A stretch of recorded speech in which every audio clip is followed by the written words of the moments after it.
What's the meaning of building block?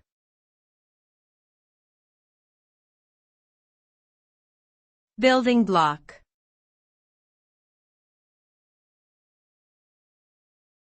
Building block.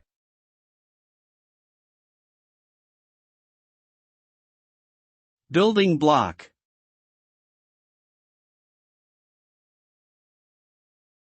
Building block.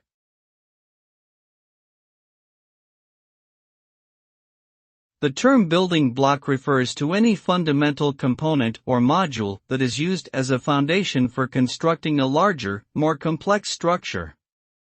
These blocks can range from physical objects such as toy bricks or construction materials, to abstract concepts such as programming code or mathematical equations.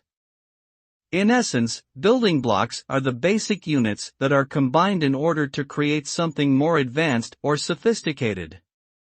By breaking down complex structures into their component parts, building blocks allow for greater flexibility and ease of construction, while also facilitating innovation and progress through experimentation and iteration.